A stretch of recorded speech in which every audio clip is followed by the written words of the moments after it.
또 며칠 전에는 또 보니까 도로에 갑자기 가던 그 멀쩡한 도로가 싱크홀이 생겨가지고 구덩이가 퍽 파지면서 오토바이를 타고 가던 30대 이제 어떤 분이 추락사로 이제 그렇게 또 돌아가시는 그런 일들이 있었는데, 그 이제 뉴스를 이렇게 얘기하면서 그 커멘테이터 그런 이제 아나운서 이분이, 사회자분이 하는 말이 제 마음속에 좀 많이 남아서 오늘 이번에 설교할 때 그 부분을 가지고 얘기를 해야겠다는 생각을 갖고 여러분들과 이렇게 나누게 됐습니다.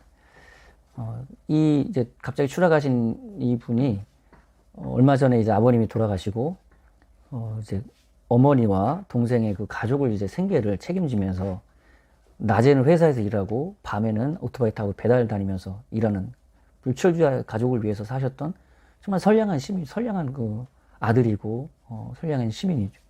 근데 이분이 난데없이 일하러 오토바이 타고 가다가 싱크홀이 생겨서 추락해서 죽게 됐단 말이에요. 그러니까 그걸 이제 얘기하면서 하늘도 무심하시지, 어떻게 이렇게 선량한 분이 이렇게 되도록 이렇게 됐을까라는 이제 그런 얘기를 하시더라고요.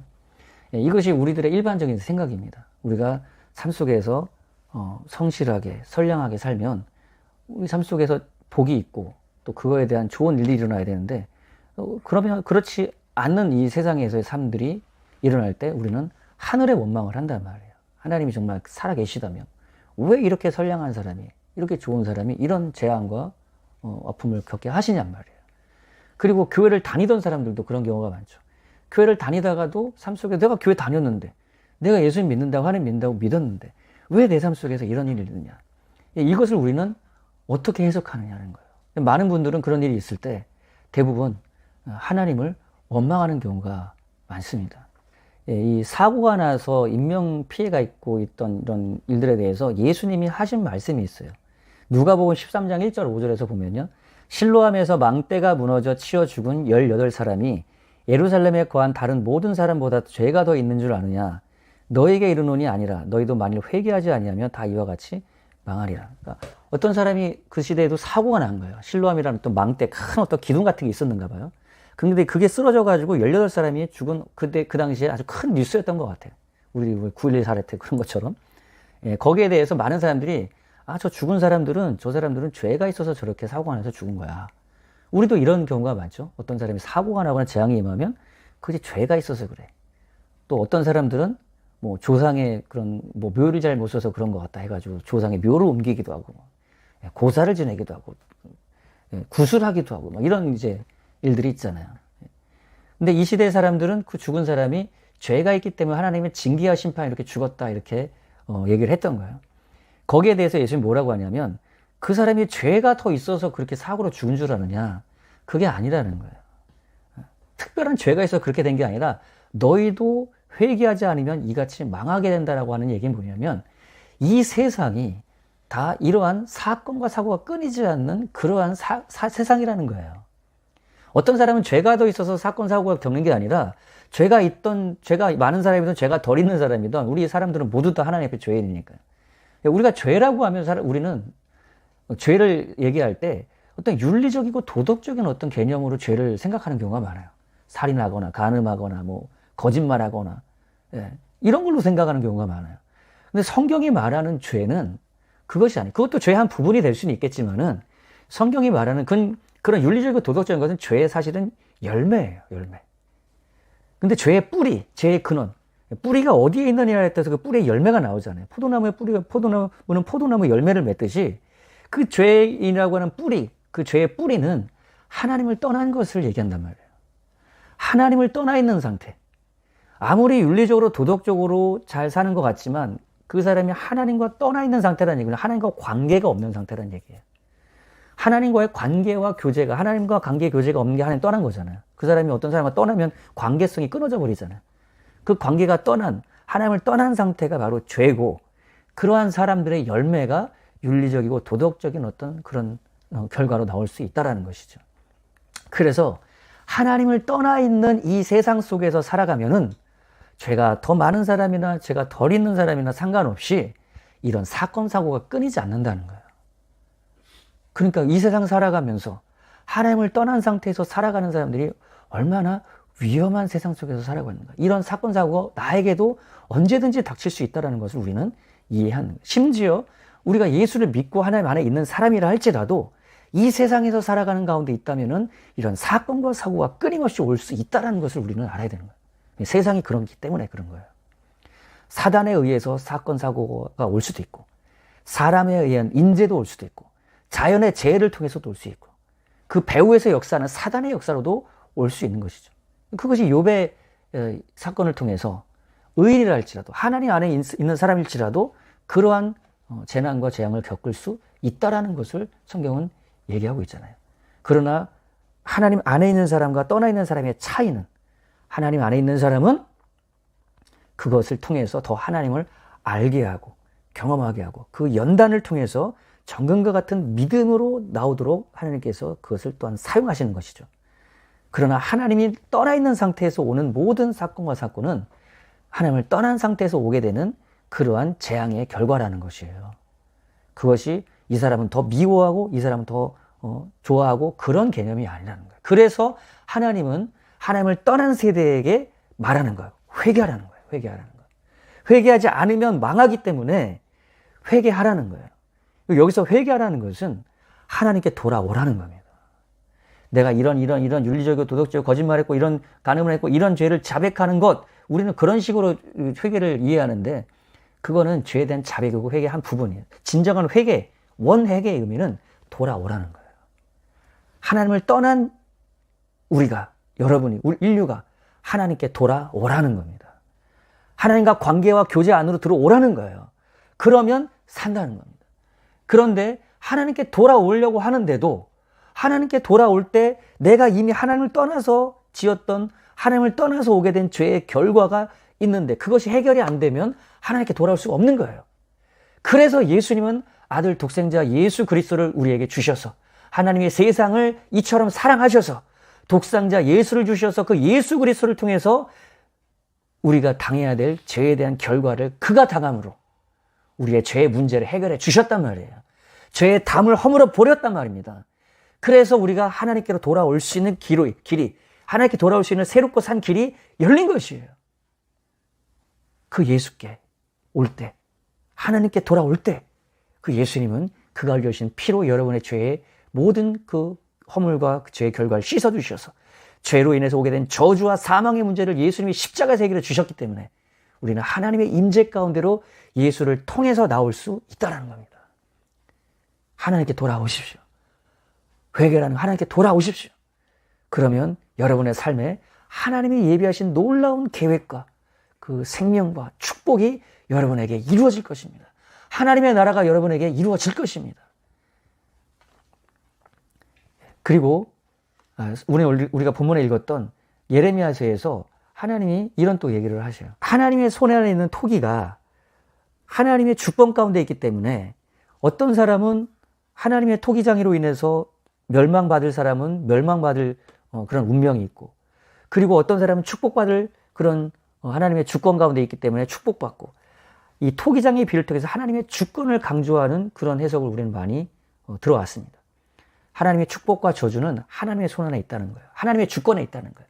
이 사람이 어떻게 행하든가 상관없이 하나님의 주권 안에서 이 사람은 축복받고 이 사람은 저주를 받을 수 있다는 거예요. 우리는 그렇게 이해를 해왔어요. 그러나 예레미야 18장 1절에서 10절에 나오는 토기장의 비유를 여러분 잘 보시면은 그것이 아닙니다. 하나님께 회개로 나오면 하나님은 축복의 그릇으로 우리를 빚으신다는 거예요. 전제 조건이 우리가 하나님께 나오는 회개라는 겁니다. 그러니까 이 사람이 어떤 것과 상관없이 하나님의 주권 안에서 이 사람은 심판하고 이 사람은 축복하고 하나님이 결정했다는 것이 아니라 하나님 앞에 여러분이 나올 때, 하나님께 회개로 하나님께 나와서 우리의 삶을 하나님께 맡길 때 하나님은 우리를 축복하시고 축복의 그릇으로 빚으신다는 것이 바로 토기장의 비유인 거예요. 예레미야 18장 1절에 보면요, 여호와께로부터 예레미야에게 임한 말씀이 이르시되 너는 일어나 토기장의 집으로 내려가라. 내가 거기에서 내 말을 내게 들려주리라 하시기로 내가 토기장의 집으로 내려가서 본즉 그가 농로로 일을 하는데 진흙으로 만든 그릇이 토기장의 손에 터짐에 그가 그것으로 자기 의견에 좋은 대로 다른 그릇을 만들더라. 그러니까 여기서 말하는 것은 토기장이가 토기를 빚고 있었어요. 하나님이 이것을 통해서 예레미야에게 뭔가를 말씀하시려고 했던 거예요. 예레미야가 하나님 말씀을 들었는데 토기장의 집으로 내려가라는 거예요. 내려가서 보니까 토기장이가 토기를 빚고 있었어. 근데 이 토기가 손에서 터져 나오는 거예요. 여러분 이게 도기자기 짓는 거 보면은 막 하다 보면 도자기가 막 손에서 막 삐져나와가지고 터져나오고 이러잖아요. 그것을 보는데 하나님이 말씀이 임하는 거예요. 그때 여호와의 말씀이 임하는 거예요. 이르시되 여호와의 말씀이니라 이스라엘 족속아 이 토기장이 하는 것 같이 내가 능히 너희에게 행하지 못하겠느냐. 이스라엘 족속아 진흙이 토기장의 손에 있음같이 너희가 내 손에 있느니라. 진흙이 토기장의 손에 있을같이 하나님 손안에 이 이스라엘이 있다는 거예요. 토기장이 되신 하나님이 토기된 이스라엘을 손안에 붙들고 있다라는 거예요. 자, 그래서 여기까지만 보면은 토기는 아무 어떤 뭐 의지도 아무 어떤 결정권도 없이 토기장이가 모든 것을 만드는 것처럼 그렇게 이해를 하지만요. 여러분 우리가 성경을 볼 때 한 부분만 보면 안 되고 전체를 다 보면서 우리가 이해를 해야 되는 거예요. 그 다음에 보면은 내가 어느 민족이나 국가를 뽑거나 부수거나 멸하려 할 때에 만일 내가 말한 그 민족이 그의 악에서 돌이키면 이게 회개하는 거죠.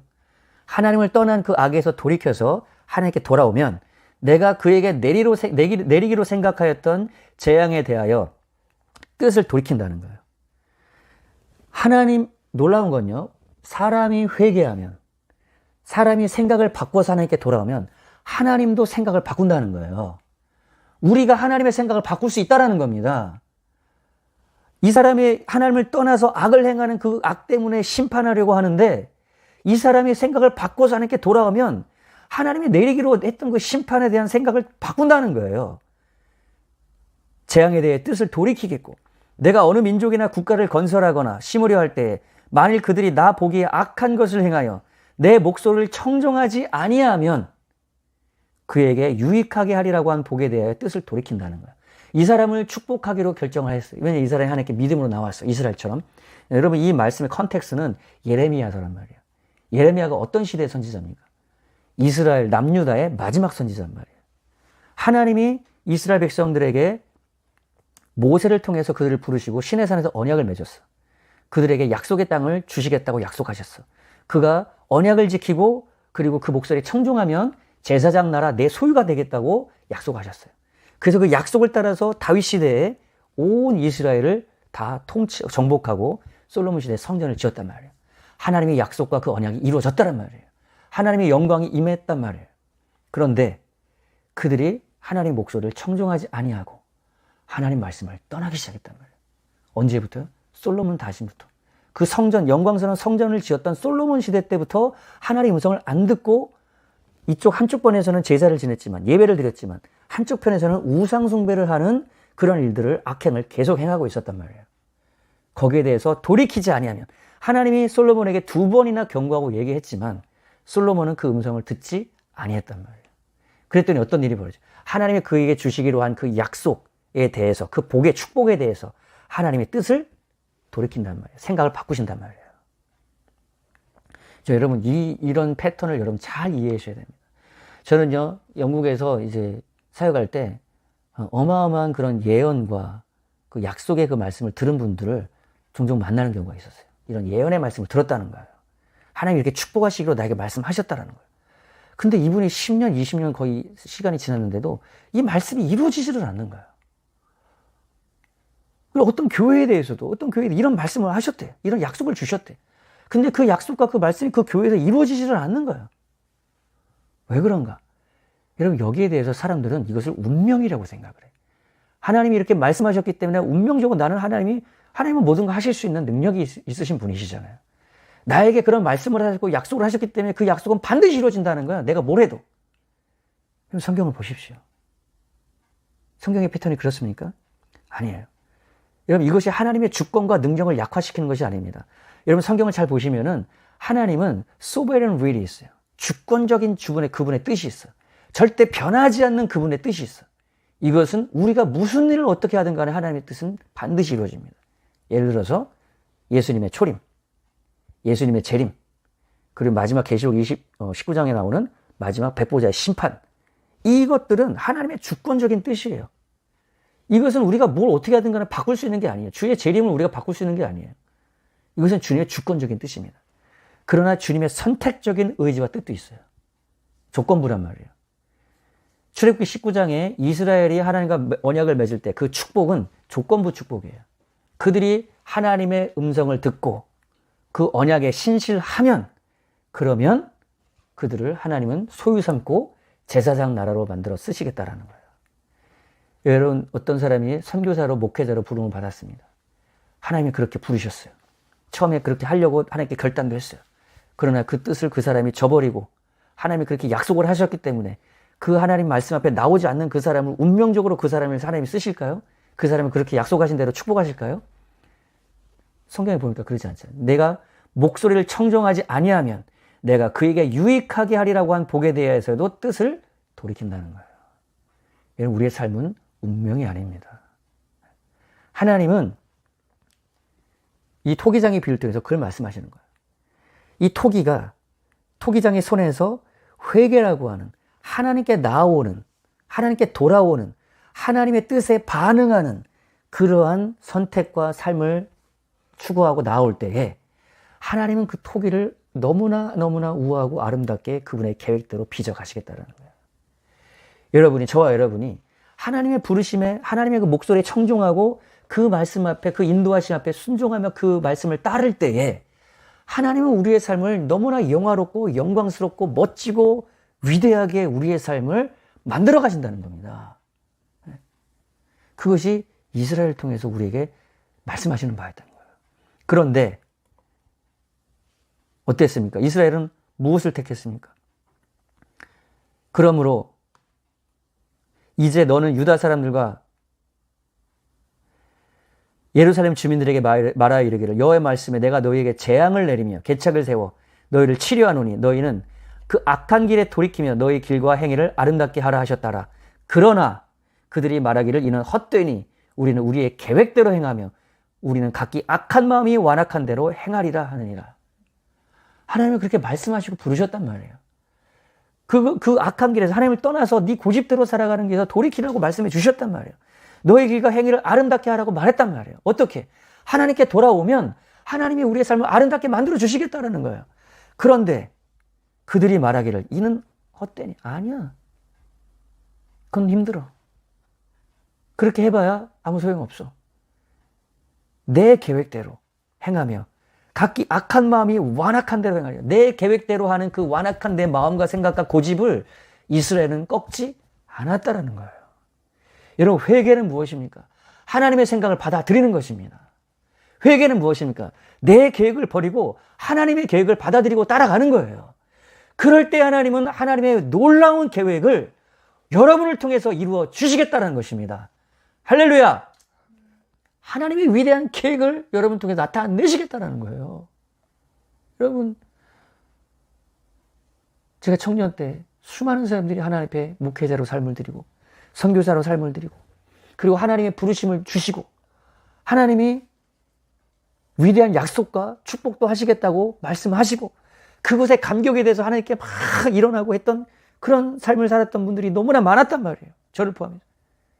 근데 왜 그런 위대한 그 약속과 축복과 계획이 나를 통해서는 잘 이루어지지 않는 것 같냔 말이에요. 내가 어디서 하나님의 그 계획을 따라 그 하나님의 목소리를 따라 가는 것을 포기하고 뒤로 하고 내 계획대로 내 생각대로 갔던가.